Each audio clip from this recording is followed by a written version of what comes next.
लोकसभेच्या सार्वत्रिक निवडणुका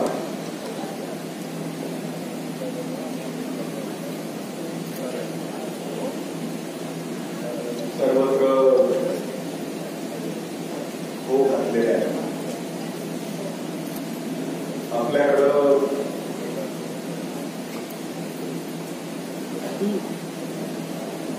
लातूर लोकसभेच्या निवडणुका 18 एप्रिल रोजी होणार आहे.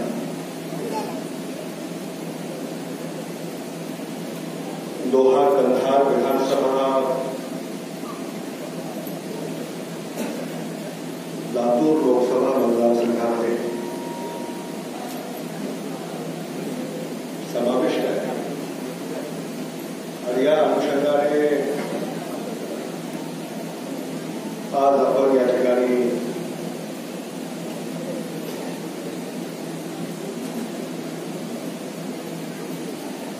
लोहा कंधार विधानसभेच्या महाआघाडीच्या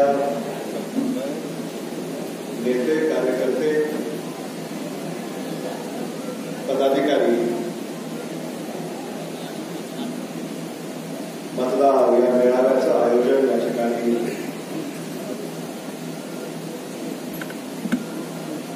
केलेलं आहे.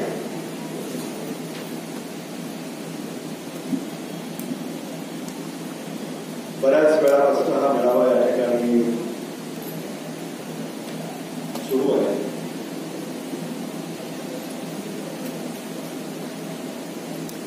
या मेळाव्याला ज्यांचे विचार आपण नुकतेच ऐकले ते माझे स्नेही नरेंद्र चव्हाण, माझे स्नेही आणि माजी आमदार रोहिदास चव्हाणजी, व्यंकटराव बेंद्रे, मोइजभाई शेख, अभय साळुंखे, श्याम तेलंग, माधवराव पंडागळेजी, अनिल मोरे, रघुनाथ भुजबळ, बालाजी पंडागळे, पुरुषोत्तम थोडगे, अरविंदराव नरगेजी, कल्याण सावकार, चौधरीजी, शहाजी नळगे, वसंतराव पवार, मारुती पंढरे, युवराज वाघमारे, नवनाथ चव्हाण,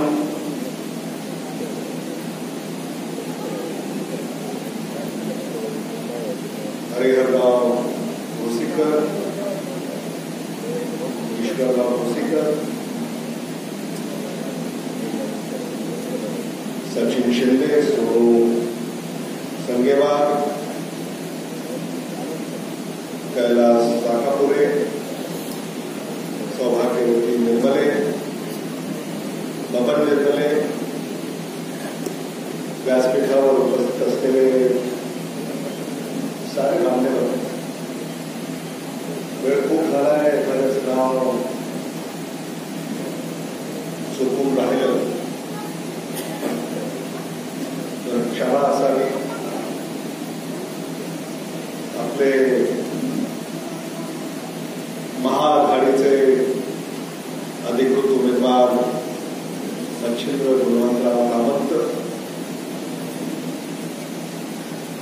लातूर जिल्हा काँग्रेस कमिटीच्या वतीनं लोहा कंधार विधानसभेसाठी ज्यांची समन्वयक म्हणून नेमणूक करण्यात आलेली आहे ते संभाजी रेड्डी. नमस्कार. म्हणजे कोणाला भेटायचं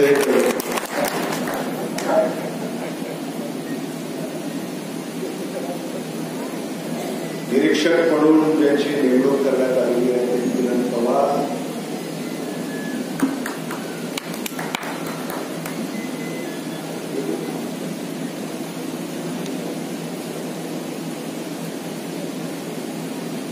सिकंदर पटेल,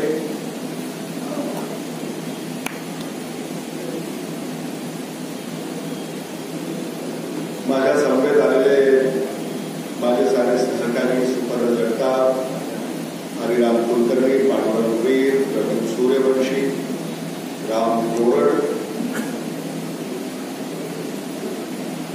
पत्रकार मित्र, बंधू भगिनी आणि माझ्या तरुण मित्रांनो,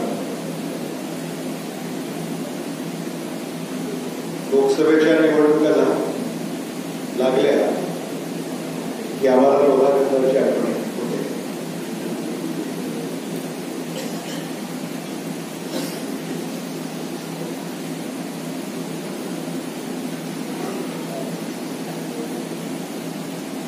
आज इथे येऊन बरं वाटलं. आदरणीय शंकरराव चव्हाण साहेब, आदरणीय विलासराव देशमुख साहेबांच्या आठवणीला उजाळा मिळाला. नांदेड लातूरचे जे ऋणानुबंध आहे यावर पुन्हा एकदा शिक्कामोर्तब आणि एका कुटुंबातलेच आपण सारे आहोत. तेव्हा हा जिव्हाळा आज या निमित्तानं पुन्हा उभारून आला याचा मला मनस्वी आनंद आहे.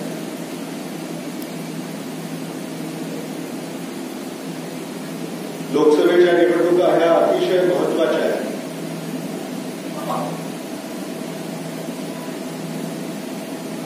आणि आपले नेते, महाराष्ट्र प्रदेश काँग्रेस कमिटीचे अध्यक्ष,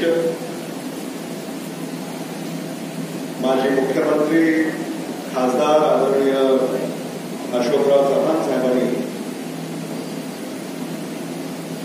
लातूरची सीट आली पाहिजे असं आपल्या सगळ्यांनाच या ठिकाणी सूचना केलेली आहे. नांदेडची येणारच आहे त्याबाबत काही शंका नाही. हिंगोलीची येईलच. पण अशोकराव चव्हाणांचं नेतृत्व सक्षम करण्यासाठी, बळकट करण्यासाठी आणखी एक लोकसभेची जागा लातूरच्या निमित्तानं निवडून आली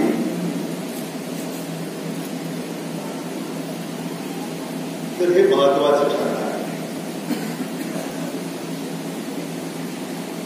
अनेकांनी आपले विचार या ठिकाणी व्यक्त केले.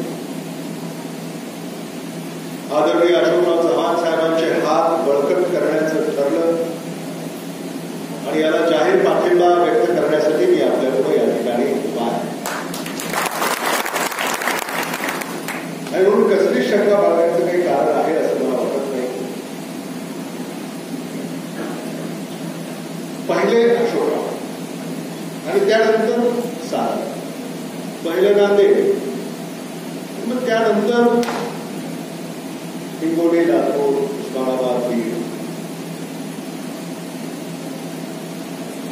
हे आपण उराशी आता ही भूलगाठ बांधली पाहिजे. ॲडव्होकेट गोरजकरांचा सुद्धा प्रवेश या ठिकाणी झालेला आहे. त्यामुळं निश्चितच नांदेड, लातूरमध्ये काँग्रेस पक्षाला शक्ती मिळाल्याशिवाय राहणार नाही ही अपेक्षा त्यांच्याकडनं या निमित्तानं मी व्यक्त करू इच्छितो. या ठिकाणी अनेकांनी आपले विचार व्यक्त केले.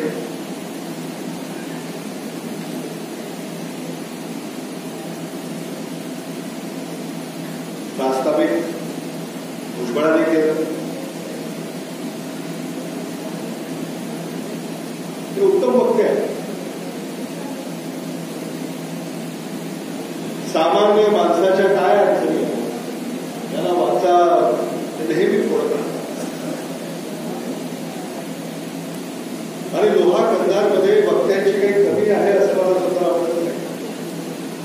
आजही अर्धेच वक्ते बोलले, वेळेअभावी अर्धे वक्ते बोलायचे राहून गेले आणि जे अर्धे वक्ते बोलू शकले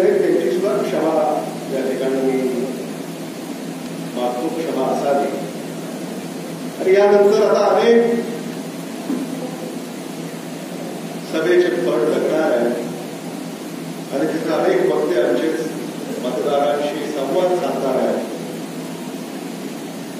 भुजबळांचंही भाषण ऐकताना मला जे मुद्दे त्यांनी मांडले ते अतिशय महत्वाचे आहेत, ते चर्चेला गेले पाहिजे. नाहीतर ज्याला काही अर्थ नाही अशा मुद्द्यांवर चर्चा होऊन जर निवडणूक झाली, जे 2014 मध्ये झालं ते पुन्हा 2019 मध्ये करू नका, ही कळकळीची विनंती मी आपल्याला या ठिकाणी करणार.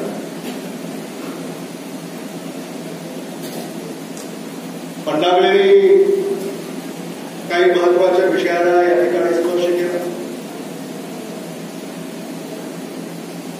काही कळीचे मुद्दे त्यांनी या ठिकाणी उपस्थित केले आणि तेही महत्वाचे आहेत असं मी मानतो. ते म्हणाले की निवडणूक आल्यानंतरच तुम्ही येता आणि पुन्हा निवडणूक झाली की येतच नाही, आणि म्हणून फडणवीसांना माझी अशी कळकळीची विनंती आहे की निवडणूक झाल्यानंतर येण्याची सोय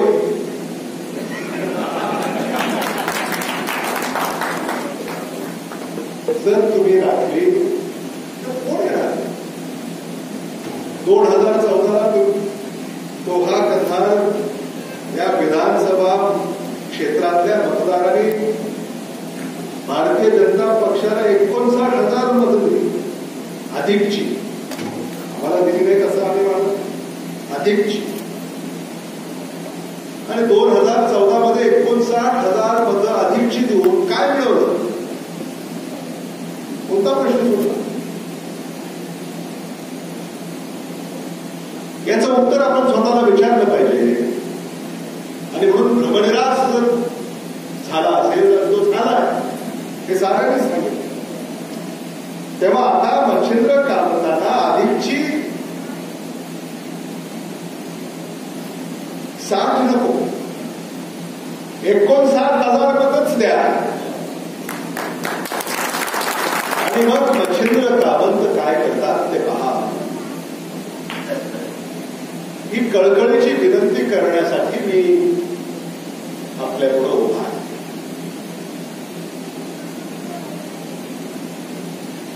तुम्ही आशीर्वाद द्या, तुम्ही प्रेम करा, त्याची परतफेड आम्ही कशी करतो येणाऱ्या काळामध्ये आम्ही दाखवून देऊ, हे देखील विनम्रपणे मला या ठिकाणी मानावंसं वाटतं. लोहा कंधारचं पाणी पडवलं अशी तुम्ही माहिती दिली, तेव्हा ते आम्ही पळवलेलं नाही. ज्यांनी पळवलं त्यांना तुम्ही प्रश्न विचारायला हवा. आणि लोहा कंधारचं पाणी इतरत्र कुठंही नेण्यामध्ये पुढाकार ज्याने घेतला त्याला हा प्रश्न आता येणाऱ्या काळामध्ये केला पाहिजे. कारण राजवट ही भाजपची आहे. हे सगळं अलीकडच्या 5 वर्षामध्ये आणि मंजुऱ्या देणं काही आमच्या हातात नव्हतंच. त्यामुळे ज्यांनी मंजुऱ्या दिल्या त्याला प्रश्न केला पाहिजे हे मला या ठिकाणी आपल्याला आवर्जून सांगितलं आहे. आणि म्हणून लोहा कंधार भागातल्या लोकांचं म्हणणं असेल की आमचं पाणी इतरत्र जाऊ आहे तर ते खरं आहे, ते रास्त आहे. पण या पाण्यावर पहिला अधिकार हा तुमचा आहे. आणि पाणी शिल्लक राहिलं तर मग इतराला देण्याची व्यवस्था सरकार त्या वेळेला करतं. हे काही मी आपल्याला सांगण्याची आवश्यकता आहे असं मला वाटतं. लातूरमध्ये जेव्हा दुष्काळ होता तेव्हा सांगलीहून पाणी लातूरला रेल्वेनं आणण्याचा आव भारतीय जनता पक्षाने केला. ही बात आव आहे की लातूर महानगरपालिकेच्या निवडणुका होऊ घातल्या होत्या म्हणून ती रेल्वे कशी आणली, लोकांची दिशाभूल दिलेली काठावर लातूर शहर महानगरपालिकेची सत्ता तरी हस्तगत केली, पण आज लातूर शहर महानगरपालिकेच्या हद्दीतील महिलांचं असं म्हणणं आहे की आमची मतं पाहिजे असतील तर आम्हाला अगोदर पाणी द्या. 15 दिवसाला पाणी लातूरमध्ये आता यांना देणं शक्य झालेलं नाही. ही अवस्था आहे भारतीय जनता पक्षाची. आणि म्हणून आपण हे समजून घेतलं पाहिजे. निवडणुका आल्या की यांची भाषणं बदलतात. निवडणुका आल्या की यांना राम मंदिर आठवतं. निवडणुका आल्या की यांना पाकिस्तान आठवतं. निवडणुका आल्या की यांना राष्ट्रवाद आठवतो. निवडणुका आल्या की यांना नको ते आठवतं. आणि जे विषय नाहीत त्यावर निवडणूक उरकून घ्यायची आणि जे मूळ विषय आहेत त्याचं घोंगडं भिजत राहिलं पाहिजे. अशा तऱ्हेचं राजकारण या ठिकाणी या देशामध्ये होत आहे. दुर्दैवी आहे. शेतकऱ्यांचं कर्ज माफ झालं का? बेकारांना नोकऱ्या मिळाल्या का? महिलांच्या हाताला काम मिळालं का?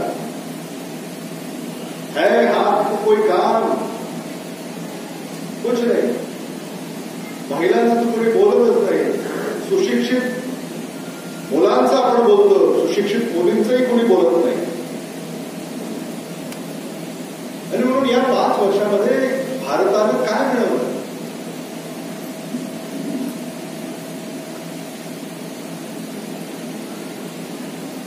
हाही प्रश्न आपण सत्ताधाऱ्यांना केला. आमचे सिने अभिनेते यांनी सुद्धा सुंदर विचार या ठिकाणी घेतले. उसाचा प्रश्न त्यांनी मांडला. त्यांनी सांगितलं की अशोकराव चव्हाण साहेबांनी आणि आम्ही मिळून काहीतरी या लोहा कंधार तालुक्यातल्या उसाची विल्हेवाट लावली पाहिजे आणि ही मागणी रास्त आहे. तेव्हा मी या सभेच्या निमित्तानं आपल्याला एवढंच या ठिकाणी सांगू इच्छितो की ऊस उत्पादक शेतकऱ्यांचं काय करायचं, त्यासाठी काय आराखडा आखायचा आहे. अशोकराव चव्हाण साहेब आणि आम्ही मिळून याची चर्चा करू. ते नांदेडला ऊस घेऊन जाणार असतील तर उत्तम. पण ते म्हणाले की नांदेडला ऊस अधिक आहे आणि हा लातूरला घेऊन जायला हरकत नाही. तर मग त्यांच्या परवानगीनं जो काही ऊस इथं असेल तो लातूरला घेऊन जाण्याची व्यवस्था आम्ही निश्चित करू. हे आपल्यापैकी प्रत्येकानं या ठिकाणी याची नोंद घेतली पाहिजे. हा भाग आहे सुजलाम सुफलाम झाला पाहिजे. या भागातला शेतकरी आपल्या पायावर उभा राहायला पाहिजे. या भागामध्ये सुद्धा आर्थिक क्रांती घडली पाहिजे. हे सारं आपण करू शकतो आणि ते करण्याची संधी तुम्ही आम्हाला द्याल अशी अपेक्षा या निमित्तानं मला आपल्याला या ठिकाणी करायची. नळगेंचं भाषण झालं. नळगे उत्तम वक्ते आहेत आणि त्यांनी जे काही विचार व्यक्त केलेले आणि त्यांनी ज्या काही मुद्द्यांवर प्रकाश टाकला, तरी मी म्हणत होतो की आज सकाळपासून डोळ्यामध्ये मोकळा श्वास कसा काय घेता येतो आपल्याला. आज वेगळं झालं. डोळ्यामध्ये मोकळा श्वास आज घेण्याची सोय झालेली आहे. कारण त्यांनी सांगितलं की कोणीतरी मुक्काम नांदेडला आलो आहे.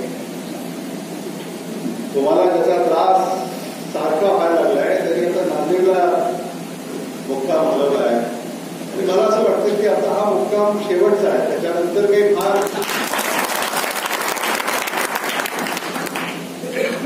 इकडं तिकडं करण्याची काही सोय आहे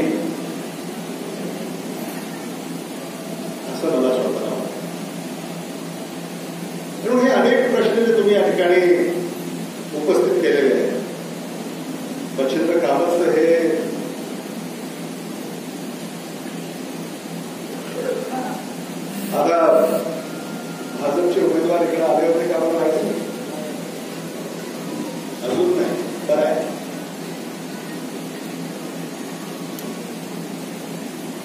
कारण लातूरच्या भाजपच्या पुढाऱ्यांनी त्यांना रिकामं केलं, काहीच शिल्लक ठेवलं नाही. म्हणजे तिकीट मिळवण्या अगोदरच तिकिटासाठी एवढे मोजावे लागले की विचारण्याची सोय. लातूरमध्ये आपल्याकडे चर्चा आहे, लातूरहून दिल्लीला जायचं ट्रेनचं तिकीट 5,000 रुपये, लातूरहून दिल्लीला जाण्याचं विमानाचं तिकीट 20,000 रुपये आणि लातूरहून दिल्लीला जाण्याचं भाजपचं तिकीट. काय आकडा तुमच्याकडे आलाय का? 20, 25, 50, 100 कोटी हा खरा आकडा आहे.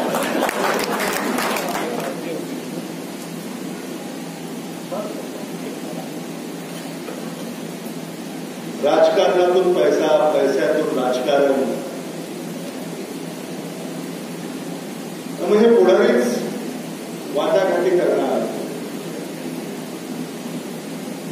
बरं, लोह्याला सुद्धा काही वाटा आलाय असं अजिबात नाही. तुमच्याकडे येण्याचं काही तरतूद नाही. मतलब आपको पता है, ऐसा नहीं है कि येस. काय चाललंय मराठवाड्यात, काय चाललंय नांदेड लातूरमध्ये? आपल्याला आठवतात आदरणीय शंकरराव चव्हाण साहेब, मराठवाड्याचे भगीरथ.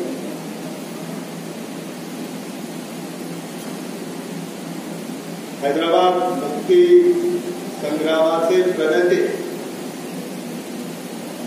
ही माणसं ज्यांनी देश घडवला, ज्याने आपल्याला स्वातंत्र्य मिळवून दिलं, ज्याने